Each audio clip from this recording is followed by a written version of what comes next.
Hi eleventh standard viewers, இன்றைக்கி நம்ம என்ன பார்த்துட்ருக்கோம்னா 11th கெமிஸ்ட்ரி எக்ஸாமுடைய ஒரு மாடல் எக்ஸாம் ஷீட்டை பார்த்துட்ருக்கோம். இவர் வந்து நமக்கு 70க்கு 68 மார்க் வாங்கியிருக்காரு. இவருடைய ப்ரெசன்டேஷன்லாம் எப்படி இருக்குன்னு பார்த்துடலாம். ஸோ 1 மார்க்ஸ் பொறுத்த வரைக்கும் இவர் வந்து 15 அவுட் ஆஃப் 15 மார்க்ஸ் வந்து வாங்கிட்டாங்க. ஸோ அதாவது 1 மார்க்ஸ் வந்து நமக்கு ரொம்ப பெஸ்ட்டு, ரொம்ப இம்பார்ட்டண்ட்டான ஒரு பார்ட்டு. ஸோ அதில் நீங்கள் கோட்டை விடாமல் புக் இன்சைடும் சரி புக் பேக்கும் சரி நல்லா படிச்சுட்டு போய் நல்லா மார்க் எடுத்துடணும். இது ஒரு கவர்மெண்ட் கொஷின் பேப்பர் தான். ஓகேங்களா? சரி, 1 மார்க்ஸ் எப்படி கொடுத்துருக்காருன்னு பார்த்துருங்க.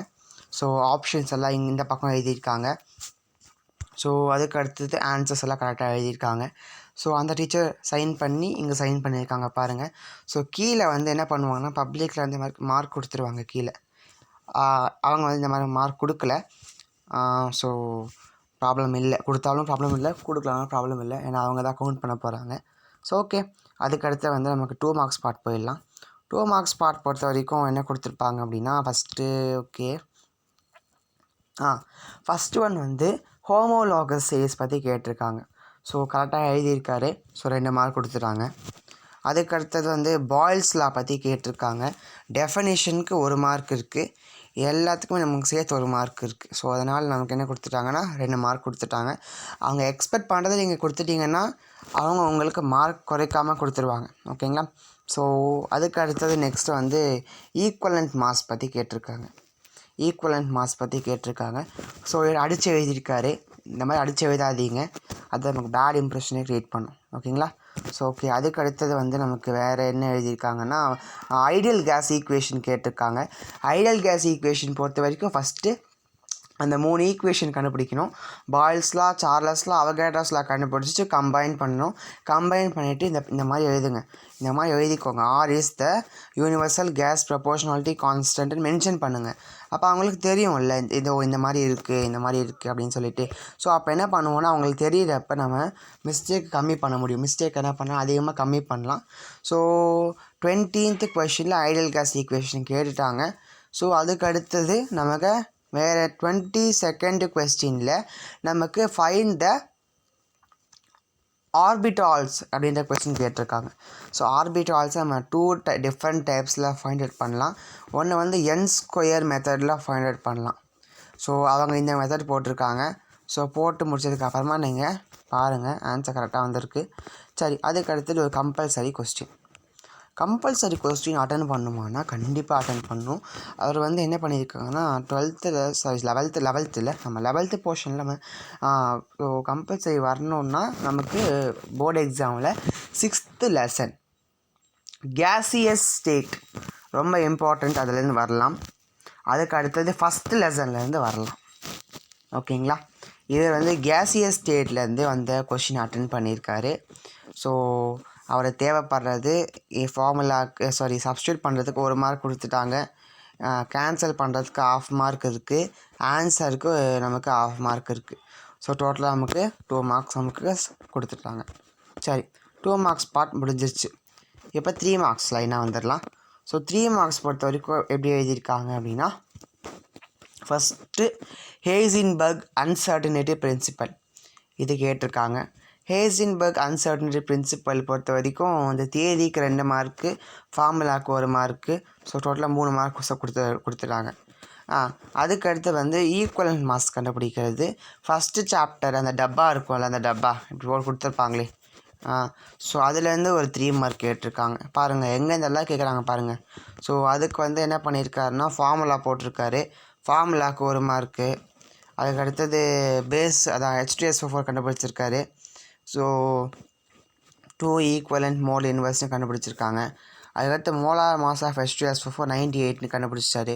மோலார் மாஸ்க்கு 1 மார்க்கு, ஃபார்முலாவுக்கு 1 மார்க்கு, ஆன்சருக்கு 1 மார்க்கு. ஸோ 3 மார்க் கொடுத்துட்டாங்க. அதுக்கு அடுத்தது வந்து நெக்ஸ்ட்டு வந்து எடுத்ததே திருப்பியும் எடுத்து அனுப்பியிருக்காங்க. ஸோ அங்கே மாற்றி அனுப்பிட்டாங்க போல். சரி, அதுக்கு அடுத்தது வந்து ஜோசப் அதாவது கேல்-லெசக் லா பற்றி கேட்டிருக்காங்க. கேல்-லெசக் லாக்கு அவங்க தியரி பார்ட்டே பார்க்கல. தியரி பார்ட் ஏதோ டிக் கொடுத்துட்டாங்க. அவங்க பார்க்குறது எங்கன்னா இதோ இந்த கெமிஸ்ட்ரி ஈக்குவேஷன்ஸ் மேலே தான் அதிகமாக பார்ப்பாங்க. இதுக்கு நமக்கு 2 மார்க் கொடுத்துருவாங்க, இதுக்கு 1 மார்க். ஸோ டோட்டலாக நமக்கு 3 மார்க் கொடுத்துட்டாங்க பாருங்க. அங்கே கொடுத்துட்டாங்களா? சரி, அதுக்கு அடுத்து வேறு என்ன கொடுத்துருக்காங்க அப்படின்னா இன்வர்ஷன் டெம்பரேச்சர். இந்த ஃபார்முலாவுக்கு 2 மார்க் இருக்குப்பா, இந்த தியரிக்கு 1 மார்க் இருக்குது. ஓகேங்களா? சரி, இப்போ அதுக்கு அடுத்தது வேறு என்ன கொடுத்துருக்காங்க அப்படின்னா அவ்வளோதான். ஸோ அவ்வளோதான் போல் எனக்கு அவ்வளோதான், இல்லை இன்னும் இருக்குன்னு நினைக்கிறேன். ஆமாம். ஸோ ஓகே, லாஸ்ட்டாக நமக்கு என்ன எழுதியிருக்காங்கன்னா கம்பல்சரி கொஸ்டின் எழுதியிருக்காங்க.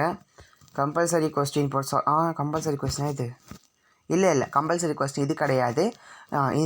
இது ஒரு கொஸ்டின். என்ன கொஸ்டின்னா ஜாமெட்ரிக்கல் ஐசோமரிசம் கொஸ்டின் பேஸ் பண்ணி கேட்டிருக்காங்க. இவர் என்ன பண்ணியிருக்காரு அப்படின்னா எக்ஸ்ட்ராவாக எழுதிட்டுருக்காங்க. அவங்க என்ன கேட்டிருக்காங்கன்னா ஜாமெட்ரிக்கல் ஐசோமரிசம் அதை டைப்ஸ் கேட்டிருக்காங்க. இவர் என்ன பண்ணியிருக்காருன்னா டைப்ஸை எக்ஸ்பிளைன் பண்ணி எழுதியிருக்கார். ஸோ அதெல்லாம் தேவையில்லைன்னு சொல்லிட்டு அடிச்சிட்டாங்க பாருங்கள். ராங் சிம்பிள் போட்டிருக்காங்களே, இதெல்லாம் தேவையில்லை. இதுக்கு அவங்க 2 மார்க் கொடுத்துட்றாங்க. இதுக்கு ஆஃப் மார்க் சொல்லிட்டு 1 மார்க் கொடுத்துட்றாங்க. ஸோ 3 மார்க் அவங்க கெட் பண்ணிட்டாங்க. அவங்க கேட்டது எழுதிட்டோனாலே நமக்கு ஃபுல் மார்க்ஸ் கொடுத்துருவாங்க. அவங்க குறைக்கலாம் மாட்டாங்க. கொடுத்துட்டாங்க பாருங்கள், 3 மார்க் கொடுத்துட்டாங்க. சரி, அதுக்கடுத்து வேறு என்ன கேட்பாங்க அப்படின்னா ஸோ ஒரு புக் இன்சைடில் இருக்கக்கூடிய ஒரு கொஸ்டினாக தான் கேட்டிருக்காங்க. என்ன கொஸ்டின் கேட்டிருக்காங்க அப்படின்னா why the trans isomer is more stable then cis ஐசோமியர்.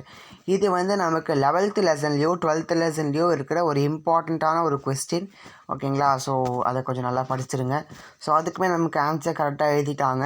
So அதுக்கு ஒரு 3 மார்க் கொடுத்துட்டாங்க. சரி, 5 மார்க்ஸ் வந்துட்டாங்கப்பா. 5 மார்க்ஸ் அப்படின்னா என்ன? 5 மார்க்ஸ் பார்த்துடலாம். ஸோ அதோட ப்ரெசன்டேஷன் எப்படி இருக்குன்னு பார்க்கலாம். 5 மார்க்ஸ் பொறுத்த வரைக்கும் போஸ்டுலேட்ஸ் ஆஃப் போர் ஆட்டம் மாடல்னு கேட்டிருக்காங்க. ஸோ இங்கே ஒரு 3 மார்க்கு, 3 பாயிண்ட்ஸுக்கு 3 மார்க் கொடுத்துட்டாங்களா? அதுக்கு அடுத்தது கீழே ஒரு 2 பாயிண்ட்டுக்கு 2 மார்க்ஸ் கொடுத்துட்டாங்க. ஸோ இதுதான். ஸோ டோட்டலாக நமக்கு 5 மார்க் நமக்கு இதுக்கே கொடுத்துட்டாங்க.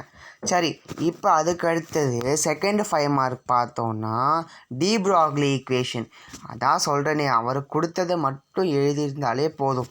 இவர் என்ன பண்ணியிருக்காருன்னா டி ப்ராக்லிக்கு முன்னாடி இருக்கக்கூடிய சில கான்செப்டை படிச்சுட்டு அதை எழுதியிருக்காங்க. அதை படித்து அவங்க என்ன பண்ணியிருக்காங்க, டென்ஷன் ஆகிட்டு அதில் ஃபுல்லாக ராங் போட்டாங்க. அதாவது அவங்க கேட்டதை சக்கு நீங்கள் டெலிவரி பண்ணி கொடுத்துட்டிங்கன்னா அவங்க ஈஸியாக டிக் போட்டு போயிடலாம். அவங்க கேட்காததை எழுதி வச்சிங்கன்னா அவங்களுக்குவே கரெக்ஷன் பண்ணுறதுக்கு ரொம்ப கஷ்டமாக இருக்கும். அவங்க என்ன கேட்டிருக்காங்க அப்படின்னா இவருமே சால்வ் பண்ணியிருக்காரு. இந்த 2 வச்சு நம்ம சால்வ் பண்ண போகிறோன்னு மேலே எழுதியிருக்காங்க. ஸோ யூஸ்வலாக எழுதலாம், இந்த மாதிரி எழுதுன தப்புன்னும் கிடையாது, எழுதியிருக்காங்க. ஸோ அதுக்கு அடுத்து எழுதுனதுக்கப்புறமா வேறு என்ன கொடுத்துருக்காங்கன்னா பிளாங்க் ஹைப்போதிசிஸ் பற்றி கேட்டிருக்காங்க.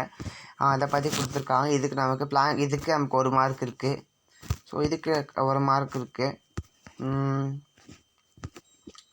இதுக்கு ஒரு 1/2 மார்க். ஓகேங்களா? இதுக்கு நமக்கு ஒரு மார்க் இருக்குது. மேலே 1 1 3 3.5 ஆகிடுச்சு. அப்போ இங்கே இங்கே ஒரு மார்க் இருக்கும். இங்கே நமக்கு 1/2 மார்க் கொடுத்து டோட்டலாக நமக்கு முடிச்சிருவாங்க. ஓகேங்களா? ஸோ டோட்டலாக நமக்கு ஆன்சர் இப்படி தான் வரணும். ஸோ டோட்டலாக 5 மார்க்ஸ் இதுக்கு கொடுத்துருக்காங்க. சரி, இப்போ அதுக்கு அடுத்தது வேறு என்ன கொடுத்துருக்காங்க அப்படின்னா இவர் நிறைய பேப்பர் வேஸ்ட் பண்ணியிருக்காரு கெமிஸ்ட்ரியில்.